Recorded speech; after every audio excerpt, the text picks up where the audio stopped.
Hello. Welcome back to Nadlin Forum Podcast Daily. I'm Ruby and I've got Leo with me as always. Today we're going to jump into some fresh numbers from Zillow. They're saying affordable listings are actually up about 20% year over year. Leo, that's like 439,000 homes now listed as affordable, and it's apparently the highest in 2 years. It sounds like good news, right? Yeah, it almost sounds like the crisis is getting better.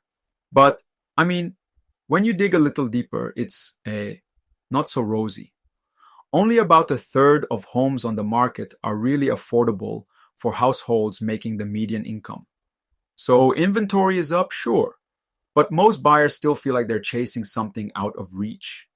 I reckon this is one of those things where, on paper, it looks like we're making progress, but then you look closer and it's the same old story.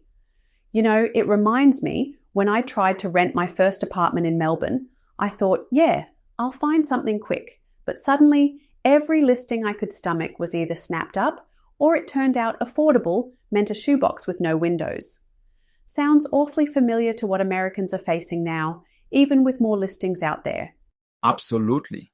And it's like, we keep hearing about more homes for sale, but the price points just don't fit most people's real budgets. The increase in inventory hasn't really translated into real relief for buyers yet. Yeah, it's almost like more choices but not better chances, right? Speaking of real relief, the bigger roadblock is those monthly payments. Housing costs have more than doubled in 5 years. Just doubled. It's crazy. Even with that 20% jump in listings, getting the keys to your place is tougher just because payments are so much higher now. Oh, totally. Like you look at what Zillow's saying, around a third of homes are affordable, but if the monthly mortgage is out of reach, does it really matter? Exactly. And you add in stagnant wages. Wages really haven't kept up at all. The mortgage rates are still high compared to a few years back. So it's like a double whammy. Actually, one of my clients in New York, she was great, really diligent. She lost out on 3 or 4 places, not because she wasn't qualified in the traditional sense, but the banks kept moving the goalposts with how much you actually need to afford the loan now. It gets super discouraging. That is brutal, and it echoes what we talked about a few weeks back. Buyers kind of stuck on the sidelines, waiting and hoping for some shift that makes it all click. But with payments going up and rates still high, there's not much breathing room. And you see so many folks just giving up, renting for longer, or sometimes moving to places they never thought they would, just because that's the only realistic shot at owning. So, yeah, it's more complex than just the number of homes for sale. Yeah, and those tough choices get even more obvious when you compare, say, the coasts to the Sun Belt. Zillow points out that where you live makes a massive difference. Coastal cities are still the hardest, like you're playing the housing game on expert difficulty, while some Sun Belt metros, it's at least slightly more forgiving. That's right. In places like Phoenix or parts of Texas, affordability is better, but it's all relative. San Francisco or New York, forget it. And you have these super stark differences that make national averages, I think, kind of meaningless for a lot of people. For sure, and it's not like an easy fix. Zillow's looking at maybe a 1% home value drop this year, which basically does nothing for making things truly affordable again.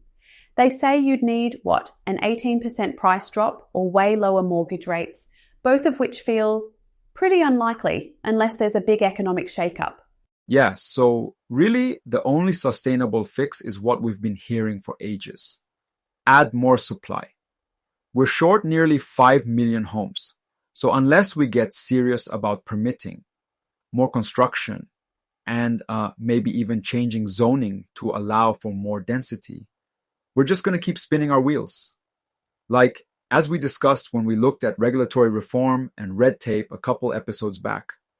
Until those barriers drop, the shortage and affordability struggles stick around. Right. Big picture. It's a policy marathon, not a sprint. I guess the good news is at least more people are noticing how wonky the system is.